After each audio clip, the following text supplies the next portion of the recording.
Dobroveče, poštovani gledalci. Prva žena predsjednik Skupštine u istoriji srpskog parlamentarizma. Stroga i po nekima autoritarna predsjednica Skupštine. Čelična dama, otresita Užičanka ili srpska Nikol Kidman. Neka se pripremi Nataša Mićić, predsjednik Narodne skupštine Republike Srbije i član predsjedništva Građanskog saveza Srbije. Dobroveče i dobrodošli. Dobroveče. Gospođo Mićić, od ovih titula koja vam se najviše dopada?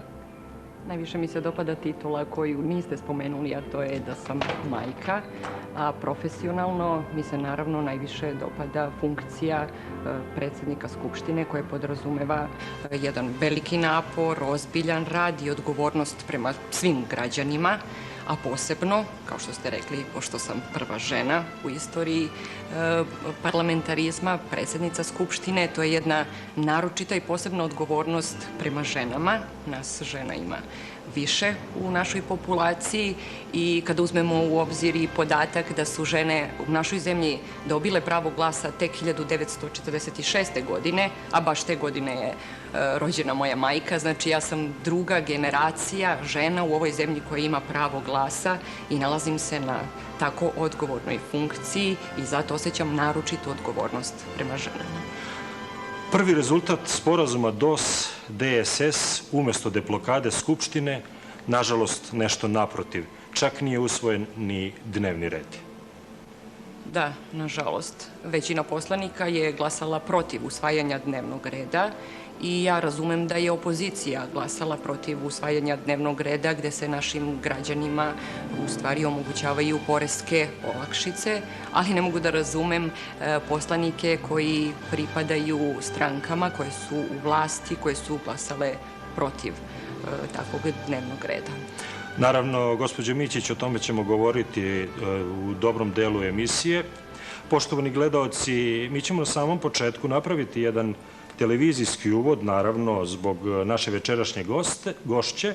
Vi ćete ga pogledati, a gospođo Mićić, ja vas zamolim da zauzmete vaše mesto. Izvolite. Hvala.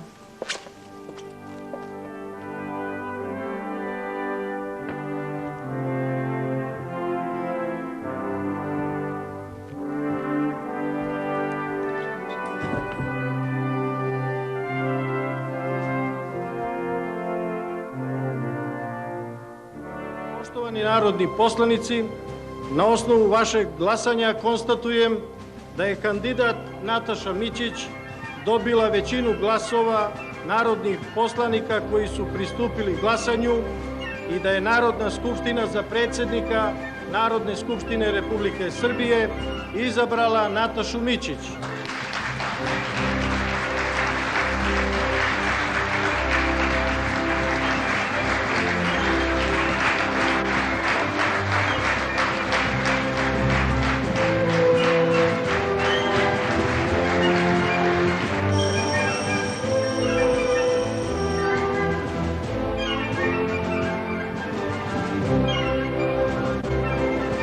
Otvaram prvu sednicu drugog redovnog zasedanja Narodne skupštine Republike Srbije u 2002. godini.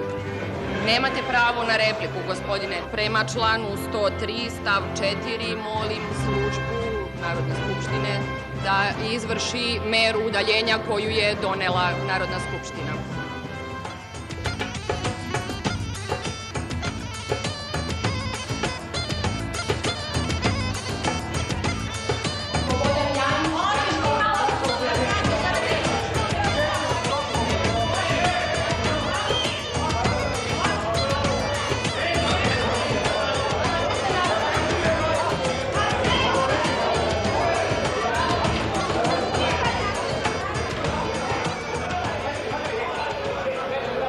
Poslanička grupa DOS je u određenom roku po Poslovniku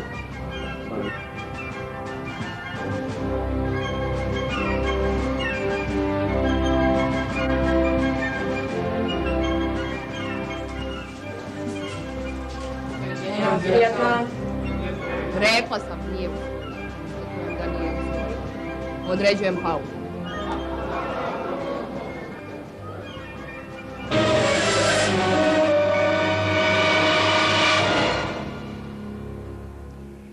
Biti predsednik Narodne skupštine Republike Srbije očigledno, kao što ste vidjeli, nije samo privilegija. Gospođo Mićić, pored ovih titula, da li se može desiti i koliko je realno da posle 5. januara 2003. godine dobijete još jednu i da se iz ulice Kralja Milana, iz zdanja Narodne skupštine preselite u zgradu na Andrićevom vencu, da vršite dužnost predsednika Republike Srbije? Moj stav je da je jako važno da ovi izbori uspeju i da Srbija dobija predsednika na izborima, a ukoliko se to ne desi, tu funkciju će vršiti, kao što je to po Ustavu, predsednik Skupštine. Da li ću to biti ja ili neko drugi, 5. januar je daleko i vidjet ćemo do toga. Vi ste bili na sastanku u lovištu Morović. Da li je u tim dogovorima DOS, DSS bilo dogovora i reči o vašem radnom mestu? Bilo je raznih spekulacija. Znači, ja prvo moram da kažem da to nije moje radno mesto, nego to je izborna funkcija na koju su me birali pre svega građani, pa zatim moje kolege, narodni poslanici, i da su sve funkcije u ovoj zemlji, pa uključujući i funkciju predsednika Skupštine i sadašnjeg i bivšeg, posledica političkog konsenzusa, dogovora, i da nijedna funkcija ne sme da bude prepreka daljim reformama i našem putu ka Evropi. Dakle, i funkcija predsednika Skupština, kao i sve druge, su posledice prethodnog dogovora. U narednih 55 minuta u razgovoru sa gospođom Mićić pomažu mi moje uvažene kolege, koleginica Suzana Trninić iz radija B92 i Zoran Sekulić, direktor i glavni odgovorni urednik agencije Fonet. Ja sam iskoristio svoju priliku za početak, 4 pitanja. Izvolite. Kako ste, gospođo predsjedniče? Gospođo predsjednice, dobro sam. Hvala. Ako dozvolite da prvo pretresemo ovo što se dogodilo nedavno na sednici parlamenta, znači, iako je potpisan neki sporazum o vraćanju DSS u parlament, sednica je trajala izuzetno kratko, nije usvojen čak ni dnevni red. Prvo me zanima, ako ne može da se u Republičkom parlamentu usvoji ni dnevni red, kako mislite, znači kakva je vaša procena, kako mogu tek da se usvoje ti silni zakoni koji su najavljivani, nazivaju se reformskim, koji su, kako se sve vreme govori, neophodni da bi se uskladili sa nekim evropskim zakonima i koji su neophodni da bi došli do nekih investicija, do stranih ulaganja u zemlju? Pa, usvajanje tih zakona zavisi od političkog konsenzusa, odnosno od dogovora, i nije uvek lako napraviti dogovor. Napravljen je dogovor sa DSS-om, ali obično još teže poštovati takav dogovor. Ja očekujem da će poslanička grupa Demokratske stranke Srbije konstruktivno učestvovati u radu parlamenta i da ovo što se desilo na prethodnoj sednici ne mora da bude nikakav loš znak da će to biti i dalje tako. Sigurno neće biti lako i dolazit će do nesuglasica i do neslaganja, ali ja verujem da ćemo mi uspeti da napravimo kompromis i da će parlament normalno funkcionisati, raditi i da ćemo, ono što je naša osnovna funkcija, donositi dobre zakone. Novu sednicu ste zakazali za utorak sa istim dnevnim redom. Da. Na čemu zasnivate optimizam da će ta sednica biti održana? Pa i ova sednica je mogla biti održana, da su, znači, svi poslanici koji pripadaju poslaničkim grupama čije su stranke na vlasti, da su imale motiv, dobar motiv, a to je interes građana, to su poreske olakšice za građane, i da su glasali za usvajanje tog dnevnog reda, mi ne bismo imali problem. Ja verujem da će do tog motiva doći na sledećoj sednici. Ako mi samo dozvolite, sporazumom je predviđeno da se DSS vraća u Republički parlament i da bi se omogućio neki normalan rad Republičke skupštine. Tog dana, znači 6. novembra, kad je održana ta sednica i kad je potpisan sporazum, sve vreme je predstavljen utisak da DSS u stvari nikada nije bio ni izbačen iz parlamenta. Ja bih se samo vratila na 12. jun, na sednicu administrativnog odbora na kojoj sam bila prisutna u trenutku kada je taj isti odbor prihvatio odluku vladajuće koalicije da DSS izlazi iz koalicije i da se samim tim oduzimaju mandati koje je ta stranka dobila na izborima na listi DOS. Hoćemo li da razjasnimo konačno da li je na tom administrativnom odboru, da li su ti mandati oduzeti DSS-u ili ste vi na osnovu neke druge odluke te poslanike vratili u parlament? Stvar je vrlo jednostavna. Administrativni odbor jeste doneo odluku o oduzimanju mandata i on je započeo jednu proceduru u vezi s tim. Međutim, ta procedura nije dovršena jer je potrebno da administrativni odbor uputi izveštaj Narodnoj skupštini koji ja treba da konstatujem na samoj sednici.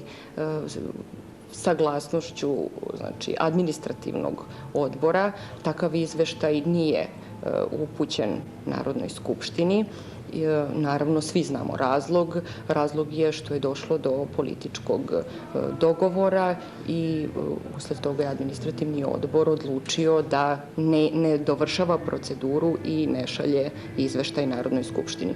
Pored toga, ispoštovane su i odluke nadležnih sudova, pre svega Republičkog, a onda i Saveznog suda.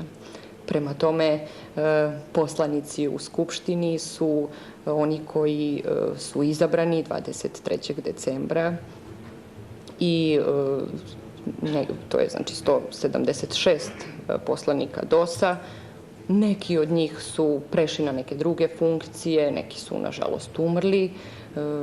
Jednom delu poslanika je odlukom administrativnog odbora oduziman mandat, pa su potom vraćeni i sada, mislim, u parlamentu imamo tih 176 poslanika koji su i izabrani na republičkim izborima. Kad smo već kod mandata, ima međutim u vrhu DOS-a i mišljenja kako poslanicima Demokratske stranke Srbije mandati nisu trajno vraćeni, već da je odluka administrativnog odbora zamrznuta, pa u slučaju, kako se kaže, da poslanici DSS-a ponovo budu pravili probleme, ta odluka o oduzimanju mandata može da bude aktivirana. Kakav je vaš komentar? To je u stvari nadležnost administrativnog odbora i mislim da sam na neki način već dala odgovor na to pitanje. Ukoliko bude odluka administrativnog odbora doneta u tom pravcu, napravljen izveštaj i prosleđen meni, onda će mandati biti oduzeti. Ali ja mislim da je to pitanje oko mandata DSS-a već rešeno i da se ono neće potezati. Istina je da ćemo mi imati verovatno poteškoće, ali Skupština jeste mesto gde dolazi do političkog sukobljavanja i ja mislim da ćemo prevazići te sukobe i da će poslanici Demokratske stranke Srbije u njihovom interesu učestvovati konstruktivno u radu parlamenta. Gospođo Mićić, naravno govorit ćemo o jučerašnjoj sednici oko tumačenja različitih sporazuma DOS, DSS, ali onako kako koncept emisije podrazumeva, vi u ovom trenutku imate pravo za radno nazvano vaš ekspoze. Možda pitanje za taj vaš ekspoze, kako ocenjujete dosadašnji rad Skupštine Srbije i budući? Moram da kažem da sam vrlo ponosna na dosadašnji rad Skupštine. To je u istoriji srpskog parlamentarizma najobimnija aktivnost i to se može, cifre jesu nekad malo suvoparne, ali mogu da kažem da je ovaj saziv Skupštine za nepunih 2 godine imao 162 dana zasedanja, da smo doneli 82 zakona i preko 100 drugih zakona. Kada bismo taj rad poredili sa radom prethodnog saziva Skupštine i to prethodne 4 godine, a kao što sam rekla mi radimo nepune 2, ukupno zasedanje tog saziva je bio 51 dan. Znači mi smo radili 3 puta više. To poređenje aktivnosti može se praviti recimo sa Saveznim parlamentom koji je konstituisan 3,5 meseca pre nego što je konstituisana Narodna skupština, tačnije Savezni parlament 7. oktobra, Narodna skupština 22. januara. Dakle, imali su prednost od 3,5 meseca. Savezni parlament je zasedao ukupno 60 dana, a mi, kao što sam rekla, 163 dana, dakle 3 puta veća aktivnost u tom pogledu. Dalje, htela bih da kažem da mi je jako žao što je medijski prilično slabo propraćene aktivnosti radnih tela, u prvom redu mislim odbora.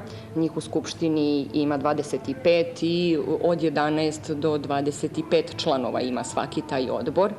Do sada je održano, znači za 21 mesec rada Narodne skupštine je održano 395 sednica odbora, od kojih su neke trajale i po više dana. Mogu daljim nekim podacima da je recimo preko 1200 tačaka dnevnog reda na tim odborima raspravljano i da se tu u stvari u tim odborima obavlja najkvalitetnija debata, jer su ljudi koji su angažovani u tim odborima faktički usko specijalizovani za tu problematiku kojom se odbor bavi. Tu učestvuju sve poslaničke grupe osim Srpske radikalne stranke. Pored toga, tu je i rad poslaničkih grupa, zatim učinili smo dosta na otvaranju parlamenta. Samo ove godine, za prvih 10 meseci, imali smo 54 sastanka sa inostranim delegacijama, sa visokim predstavnicima Saveta Evrope, Ujedinjenih nacija, OEBS-a, sa visokim parlamentarnim predstavnicima parlamenta. Ja sam učestvovala na preko 30 takvih sastanaka. Dalje, radi se na otvaranju parlamenta, na učešću u stvari udruženja, odnosno nevladinih organizacija u radu parlamenta kao posmatrači. Zatim preko OEBS-a smo angažovali preko 50 studenta koji takođe učestvuju u radu parlamenta. Znači, moj cilj jeste da se napravi jedan modern parlament koji bi bio i tehnički opremljen. Dosta smo uradili na tom pitanju kompjuterizacije, da se osposobe stručne službe, da parlament bude otvoren pre svega prema našim građanima i prema svetu i da bude naravno efikasan parlament. Ponosni ste, kažete, na rad parlamenta, ali imajući u vidu ovaj odnos i krizu političkih snaga, šta mislite o budućem radu? Kako će se odvijati rad Skupštine? Pa znate, parlament jeste jedino mesto gde se odigravaju te političke borbe.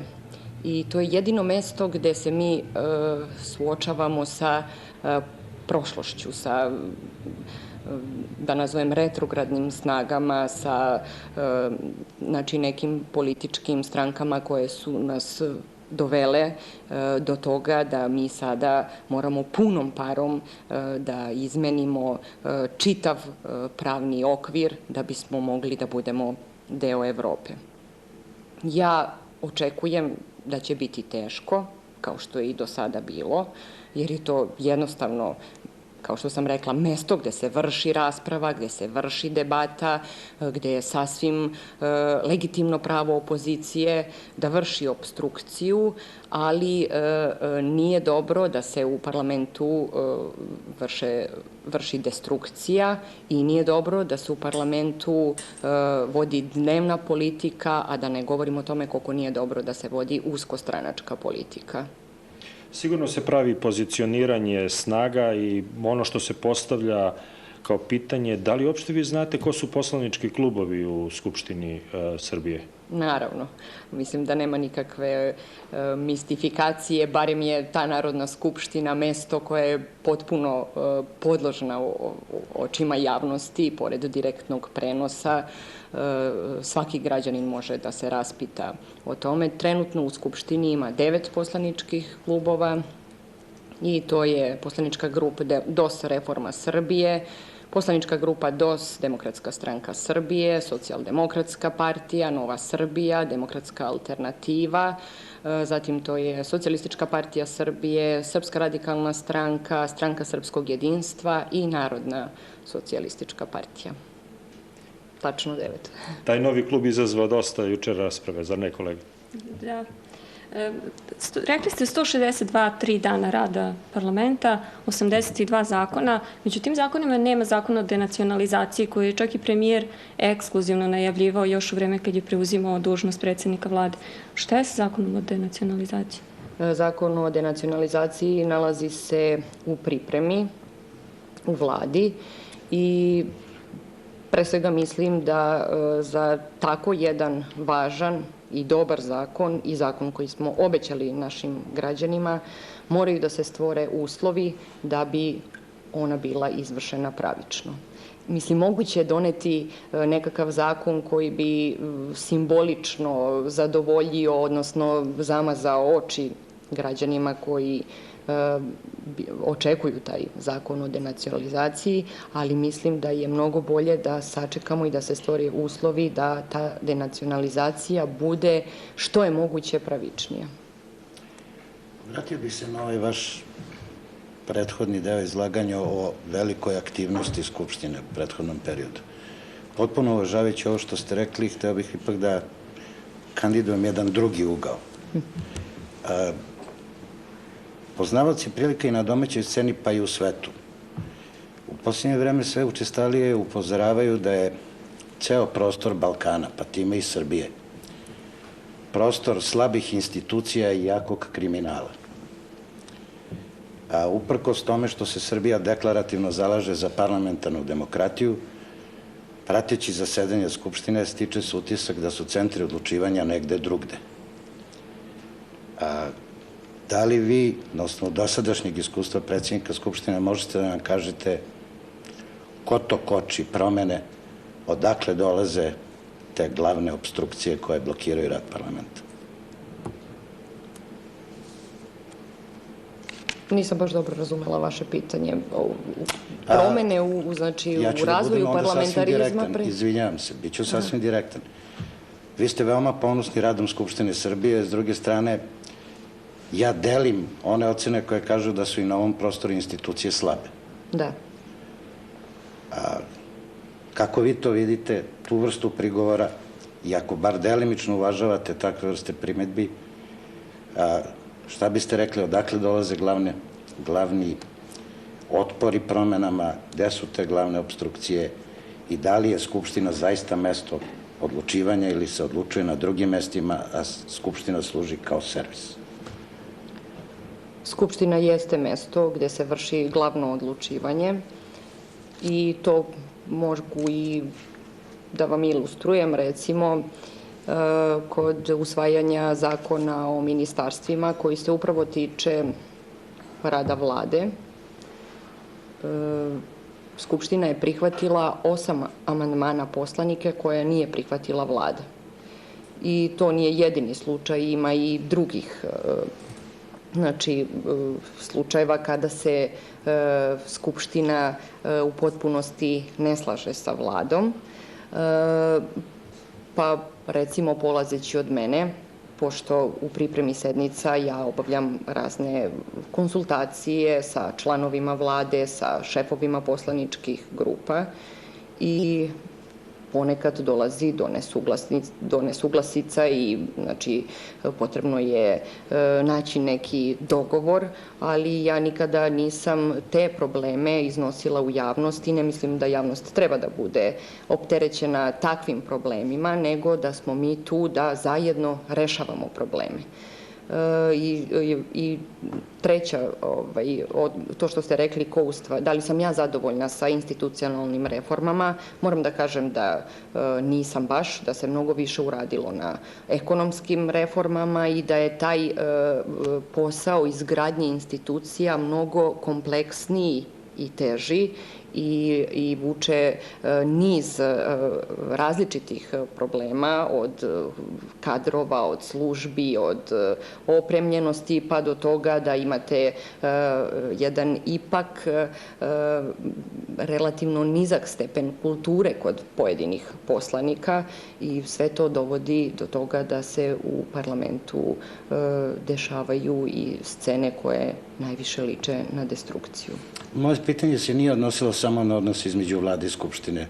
Ja sam pokušao da ga šire postavim. Interesuje me, dakle, kao mali amandman ovo što sam pitao i što ste vi odgovorili. Da li vi vidite neke centre moći i odlučivanja izvan institucija? Ne vidim.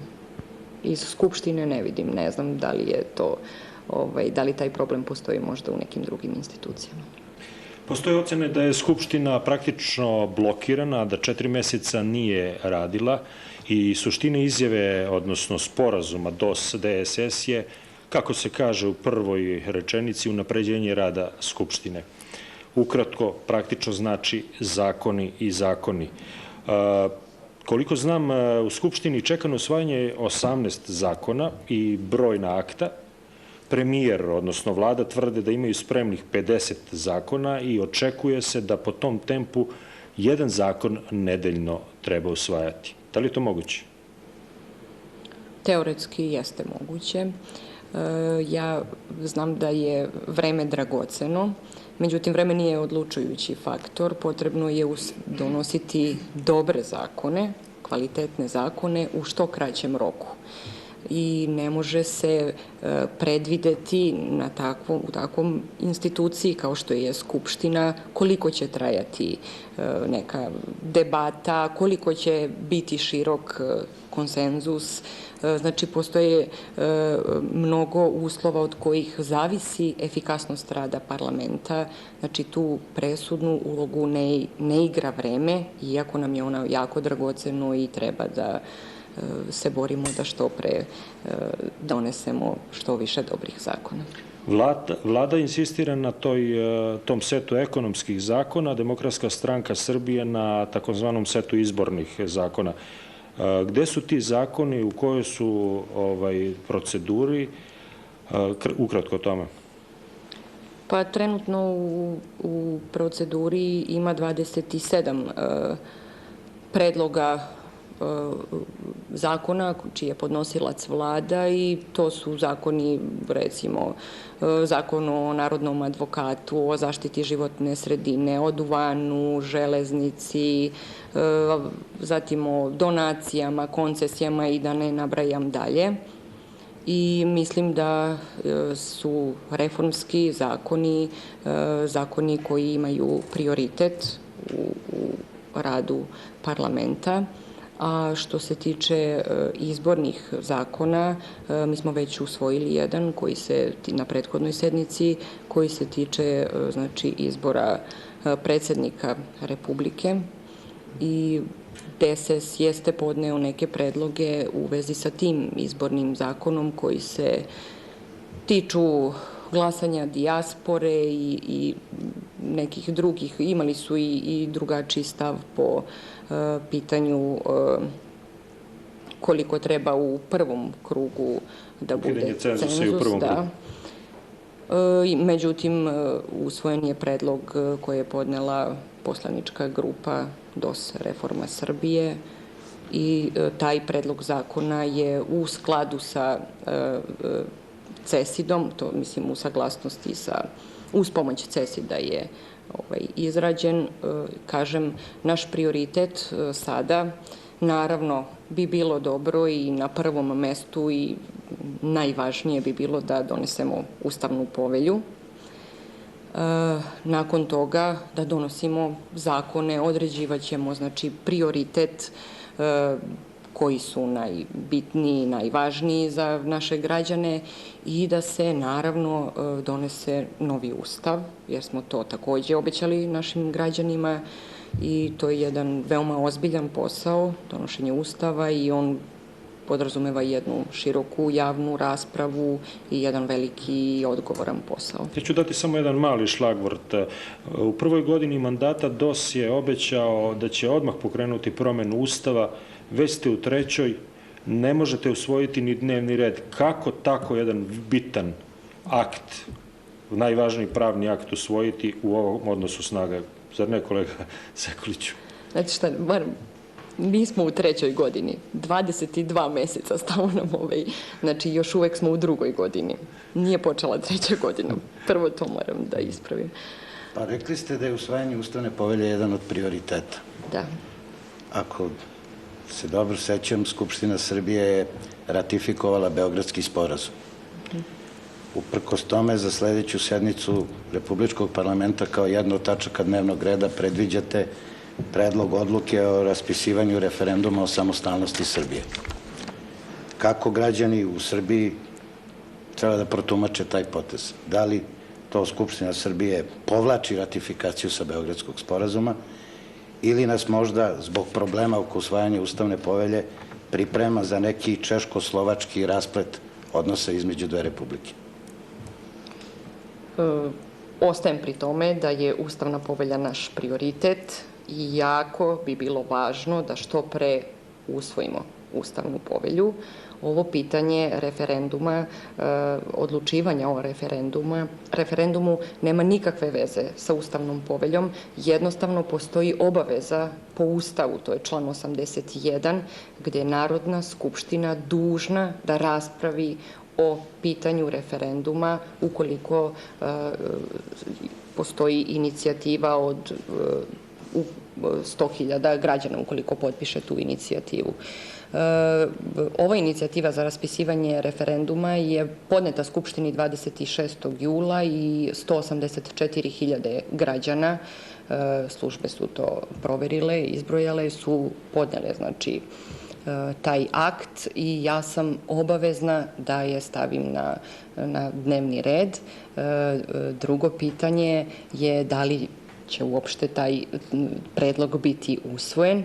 Ja verujem i očekujem da neće, jer to nije interes, ali jednostavno proceduralno, znači Ustav me obavezuje da takvo pitanje stavim na dnevni red. Dobro, ali kad smo već onda u toj ustavnoj materiji, da li možete da nam kažete koliko odugovlačenja i sporovi oko usvajanja Ustavne povelje ometaju donošenje novog Ustava Srbije i koliko još Srbija treba da čeka? Naravno da ometaju. Glavni razlog zašto nije donet Ustav Srbije jeste zato što nismo imali rešeno pitanje na saveznom nivou.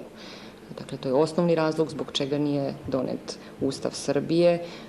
Ukoliko se napravi neki, ja i dalje verujem da hoće, da se napravi neki dogovor sa svim politički relevantnim činiocima i u Srbiji i u Crnoj Gori i ukoliko usvojimo tu Ustavnu povelju, odmah automatski imamo otvoreno zeleno svetlo da počnemo da radimo na izradi novog Ustava, za koji sam rekla da je jedan veoma ozbiljan posao koji podrazumeva jednu široku javnu raspravu i podrazumeva znači jedan ozbiljan rad i veliko vreme.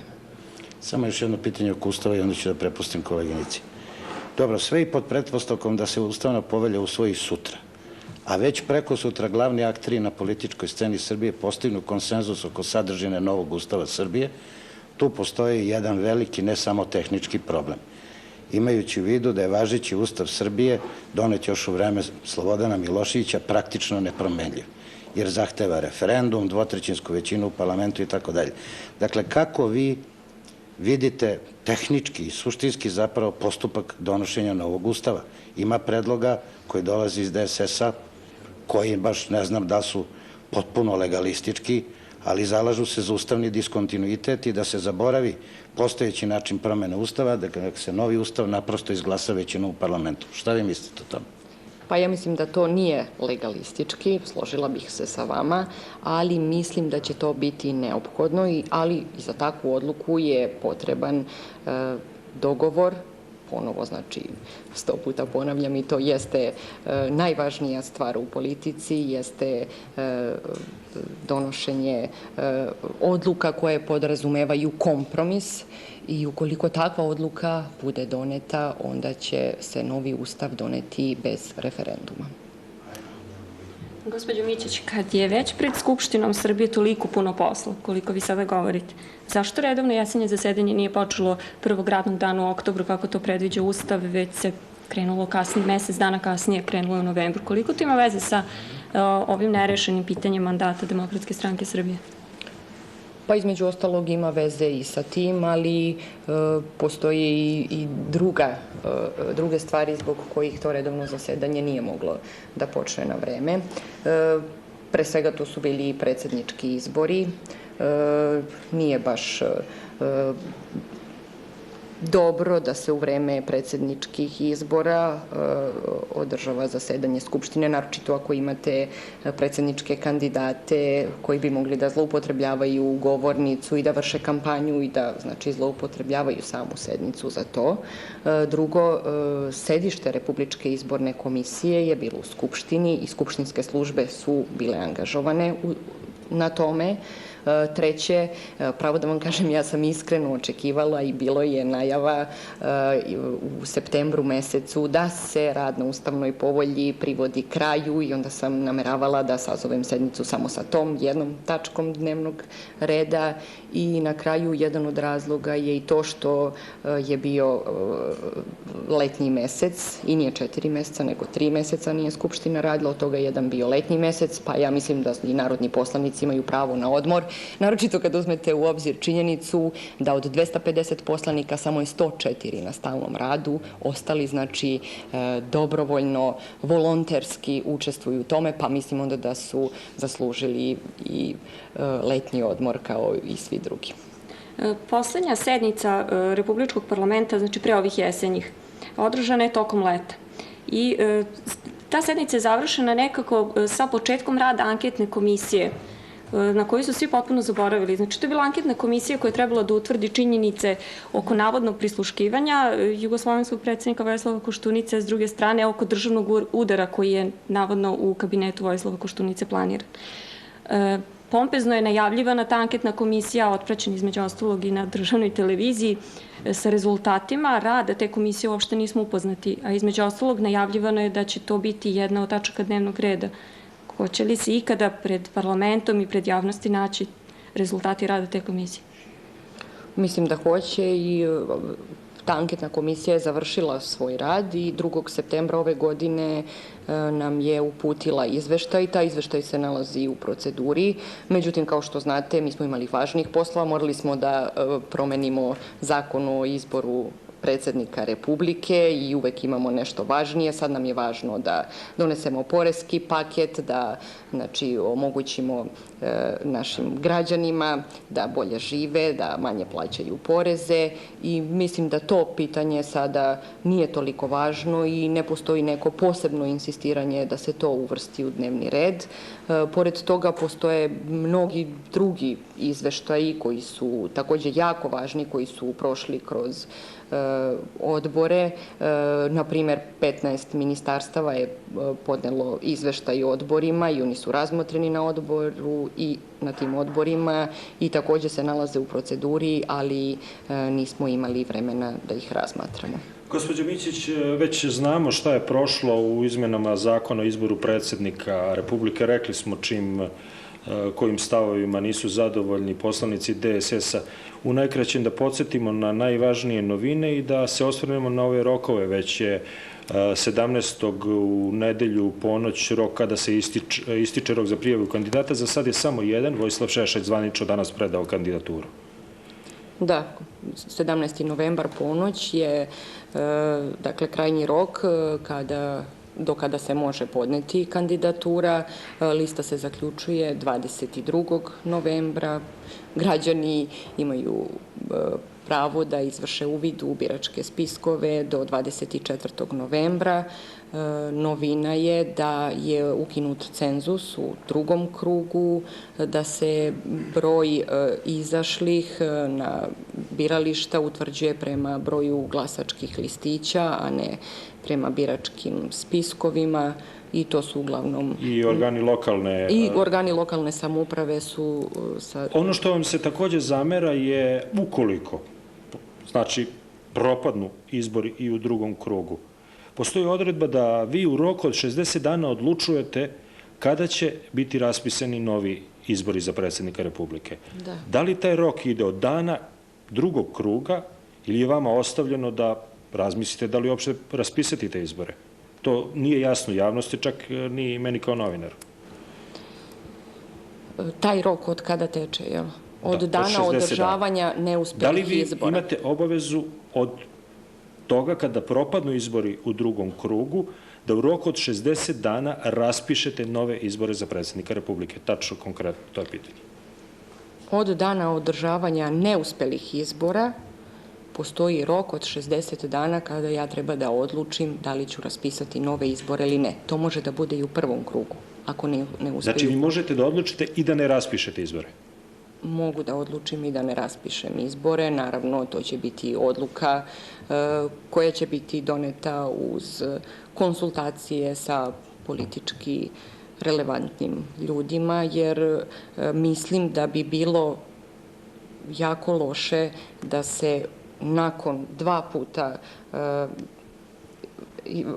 nakon dva izbora neuspela ponovo u nekom kratkom roku raspisuju treći. Mislim da bi to stvorilo apatiju kod građana i da bi to obesmislilo potpuno tu funkciju predsjednika.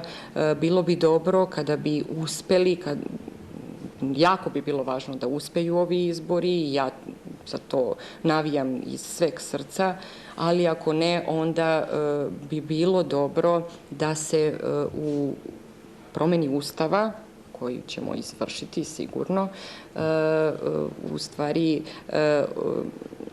promeni način izbora predsjednika i da ga u buduće bira parlament. Ove izbore ste raspisali za 8. decembar. Da li postoji mogućnost njihovog, znači odlaganja ovih izbora raspisanih za 8. decembar? To vas pitam zbog toga što je domaćin večerašnjeg sastanka predsjedništva DOS-a, gospodin Velimir Ilić, najavio da ukoliko DOS večeras ne bude izašao sa imenom predsjedničkog kandidata koalicije, najavio je znači mogućnost da izbori budu odloženi jer, kako on ocenjuje, ovi ostali kandidati nemaju dovoljno snagu da bi ti izbori uopšte bili održani. Znači, da li postoji mogućnost da se izbori odlože, da ne budu uopšte održani 8. decembra? Pa postoji mogućnost, teoretski postoji. Ko o tome odlučuje? Pa o tome odlučujem ja, ali naravno ću morati da imam konsultacije sa svim relevantnim ličnostima i znači to zavisi i od odluke predsjedništva DOS-a, ali ne verujem da će biti odlaganje izbora. S pravom puno pričamo o budućem predsjedniku Srbije, ali nijednom rečju nismo pomenuli aktualnog predsjednika Srbije.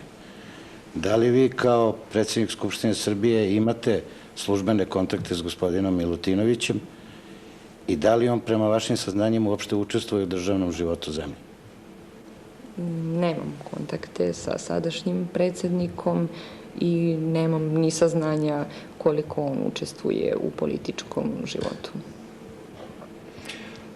Kažu da se vi ne mešate u svoj posao, da očekujete šta će vlada, odnosno tačnije premijer, reći i da ne postoji to jasno razgraničenje između vlade kao izvršne vlasti i parlamenta Skupštine kao zakonodavne vlasti. Vaše mišljenje o tome? Postoji jasno razgraničenje i podele vlasti na zakonodavnu, izvršnu i sudsku i ono se potpuno poštuje. Jedino problem je u tome što postoji zabluda da ako se ne sukobljavamo, ako znači nema nekih incidenata, sukoba, da onda faktički nema ni podele vlasti. To je naravno pogrešno. Podela vlasti znači da svako treba da obavlja svoju funkciju, ali to ne isključuje mogućnost saradnje.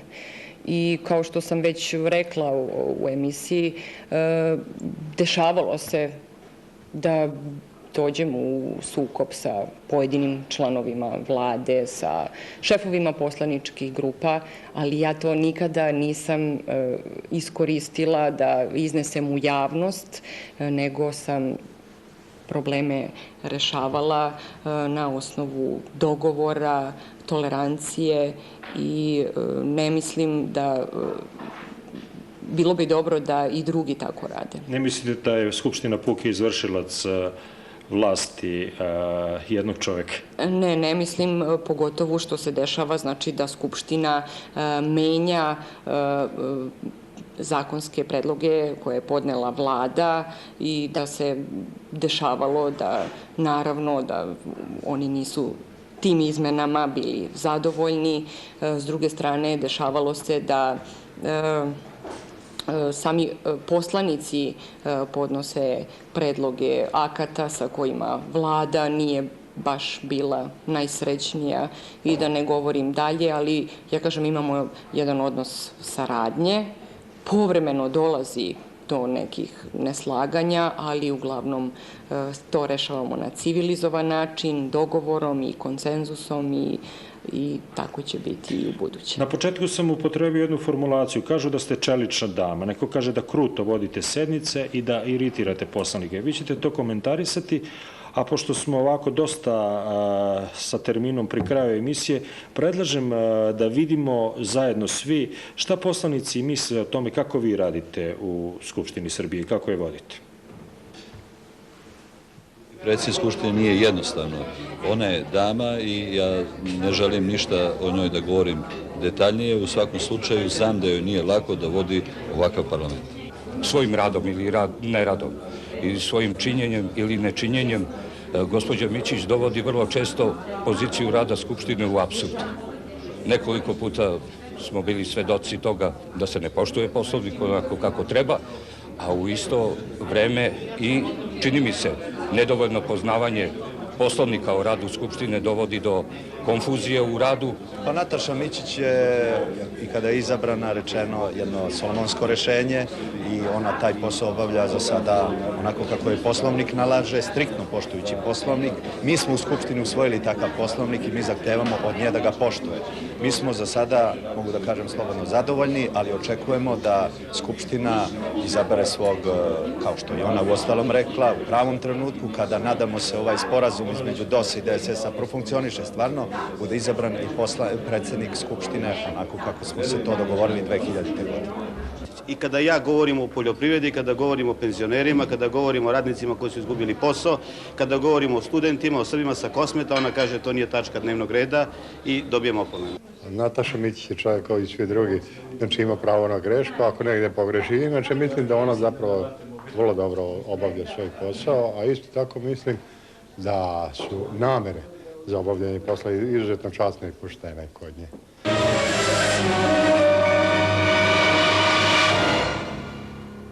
Bar po onome što ja kao novinar pratim u zasedanjima Skupštine, često vam spočitavaju da ne poznajete Poslovnik. Naravno, ja mislim da ga sasvim dobro poznajem i da se trudim u potpunosti da poštujem Poslovnik striktno. Vaša anketa, samo da kažem, su uglavnom bili poslanici iz opozicionih stranaka. Nijedan poslanik nije bio iz poslaničke većine, poslaničke kluba DOS, Reforma Srbije. Nije dirigovan na kolege iz DOS-a, nisu zbog vremena ili... Ali dobro sam prošla s obzirom da su bili opozicioni poslanici. Ja se striktno pridržavam Poslovnika i to što ste malo pre rekli da sam stroga je u stvari posljedica samo poštovanja Poslovnika. Znate, ako poslanik prekrši Poslovnik, recimo vređa, ja ga kršim ukoliko ne izreknem opomenu. Razumete? Upravo zbog ovoga o čemu sada pričamo je često pravljena ružna slika i prilika Skupštine Srbije. Zbog izricanja takvih kazni dosta je bilo incidenata i pre nego što nastavimo razgovor pogledat ćemo kako je to izgledalo. Bilo je dosta neprijatnosti i po vas i opšte javnosti i po ugled Skupštine.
Ono što ja znam, gospođa Mićić, poput ove neprijatnosti sa polivanjem vode, nije imala samo u Skupštini Srbije.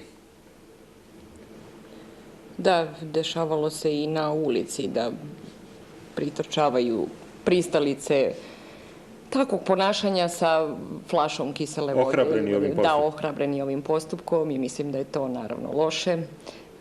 To naravno mnogo više govori o njima nego o bilo čemu drugom i nažalost da su takvi poslanici zaista izabrani predstavnici. I to naravno urušava ugled našeg parlamenta. Pa ja imam samo još jedno pitanje, tim pre što je zaista mi se izgleda na kraju. U 2 navrata ste u relativno kratkom roku raspisivali predsjedničke izbore. Imajući u vidu da bar meni ovaj sporazum DOS-a i Demokratske stranke Srbije više izgleda kao primirje nego kao neki dugoročni aranžman, moram da vas pitam kada mislite, kada vama izgleda da će u Srbiji biti održani parlamentarni izbori? Meni se čini da će to biti kraj iduće godine. Dakle, mislim da ne treba da propustimo šansu i da donesemo novi ustav. Nakon toga će biti raspisani izbori. Gospođo Mićić, da li predsjednik Skupštine biti privilegija ili? Ili velika obaveza, odgovornost, ne razumem pitanje. Koliko imate platu? Mislite to konkretno? Moja plata je 26.000 dinara. Nemam službeni stan, nemam, znači... U Beogradu nemate službeni? Nemam službeni stan, ne koristim, nego koristim hotelski smeštaj, to su hoteli srednje kategorije. Dakle, nemam kao bivši predsjednik Dragan Tomić da ostavim u nasledstvo svojim potomcima stanove i devizne račune, ali imam da im ostavim u nasledstvo da sam učestvovala i doprinela promenama u Srbiji, putu ka Evropi. To je jedino nasledstvo koje imam da ostavim mojim potomcima. I, znači, koristim, već sam rekla, taj hotelski smeštaj, plata je 26.000, koristim službena kola, to je isto privilegija. Da li ste član upravnog odbora nekog? Ne, nisam član nijednog upravnog odbora. Čuo sam da imate problema u sastavljanju tima stručnih saradnika, počev od šefa kabineta do savjetnika, eksperata. Da, upravo sam ostala i bez šefice kabineta. Imam pravo na 2 savjetnika, međutim, ja ih nemam. Teško je pronaći ljude, iako sam zaista pokušavala, koji su visokog standarda, u koje možete da imate poverenje, a koji će za mali novac da to rade. I prema tome, to je veliki problem i za mene, naravno, da bi mi bilo mnogo lakše da imam savjetnike i da imam šefa kabineta, ali nadam se da ću ih uskoro naći, radim na tome. Dolazite, odnosno rođeni ste u Užicu, vašim sugrađanima postavili smo pitanje ko je najpopularnija Užičanka? Što bi rekli, po vašem mišljenju, koja je najpoznatija Užičanka u našoj zemlji? Pa, ako bi trenutno gledali, to bi bila Nataša Mićić, po mome. Eto, ako bi od ovih starijih to ima od Mage možda ili tako. Pa nešto ne mogu, stvarno ne mogu sada da se sjetim. Možda Olivera Jevtić, eto ovako, i zbog ovog njujorškog maratona sada, tako. Sad si me zatekla, ja stvarno, Olivera Jevtić. Pa sada mislim da je Nataša Mićić. Ona mislim da je baš popularna u posljednje vreme, u stvari od kad je postala predsjednik Skupštine. A ja sam iz Novog Sada. Mi smo ovdje na gostovanju, sad smo stigli iz Novog Sada. A da li se u Novom Sadu pričalo o nekim poznatim Užičankama? Joj, ne bi znala da kažem. Najpoznatija Užičanka? Nemam pojma. Simo, najpoznatija Užičanka? Možda ova Mičić iz Skupštine. Ne, možda ova što trči, ova Olivera. Možda ona. A? Pitam po vašem. Pa ne znam, je li to neka anketa, šta je? Pitam po vašem. Pa eto, Olivera Jevtić, sport. Pa, verovatno Nataša Mićić. Mislite, možda Olivera Jevtić. Nataša Mićić. Ja nisam uopšte razmišljala o tome. Danas ne. Nas dve. Nas dve. Ipak. Ako može da se uzme kao odgovor. Ovo je savremena žena. Ulazim u 21. vek.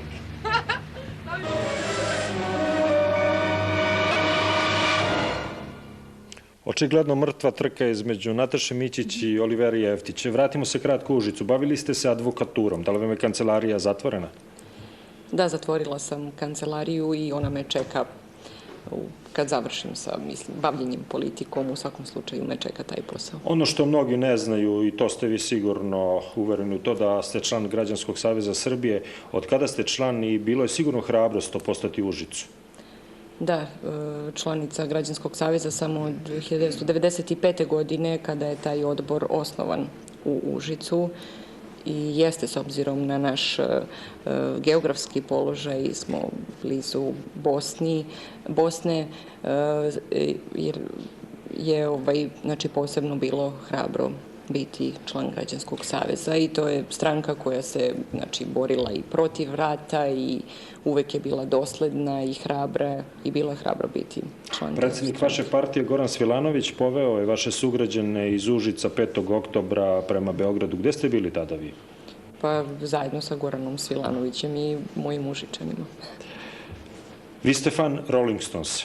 Koliko znam, koleginice Suzana, vi ste vidjeli Natašu na još jednom koncertu. U Sava centru, David Byrne. Aha, da. I dosta je pažnje izazvalo i čuđenje. Da, rekla bih, zbog pokreta, usaglašenih sa muzikom. Prema mojim informacijama, male su šanse da Rolling Stonesi dođu u Beograd. Posle Atine najavljen je koncert u Zagrebu po 3. put, a u Beogradu imali šanse? Imam informacije da neki ozbiljni ljudi pregovaraju sa Rolling Stonesima i da postoji mogućnost da oni budu ovde u Beogradu.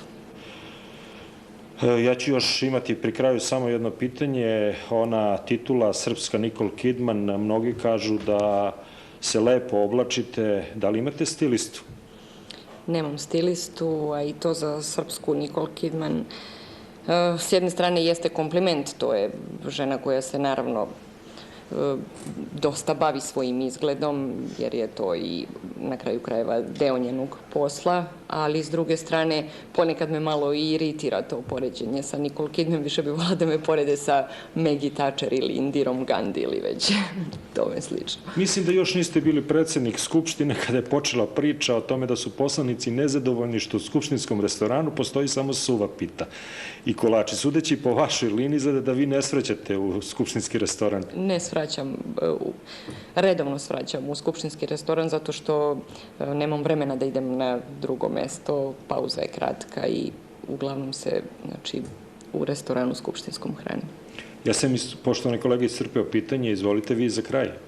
Pretpostavljam da ćemo vas vidjeti na koncertu Rolling Stones, ako budu ikada došli u Beograd. A da li ćemo vas vidjeti u sledećem sazivu parlamenta?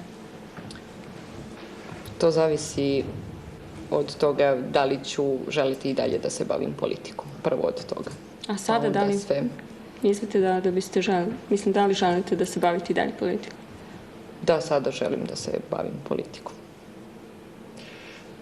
Na samom početku smo rekli da ste imali neplaniranih 4 meseca odmora, očekuje vas sigurno naporan rad. Znači non stop u Užicu, non stop u Beogradu, retko u Užicu. Da. Da, mislim, imam malu poteškoću u odnosu na ostale koji se bave politikom, da sam jedna od retkih političara koja sam zadržala svoje prebivalište u Užicu i da znači stalno se nalazim na putu Užice, Beograd i to mi malo otežava život, ali već sam se navikla i na to. Gospođo Mićić, ja se zahvaljujem što ste bili gost emisije Neka se pripremi. Poštovane kolege, hvala što ste se odazvali pozivu i pomogli mi u razgovoru sa predsjednicom Skupštine. Poštovani gledalci, gledali ste emisiju Neka se pripremi. Hvala na pažnji i prijatno večer, naravno, uz programe Televizije Beograd RTS.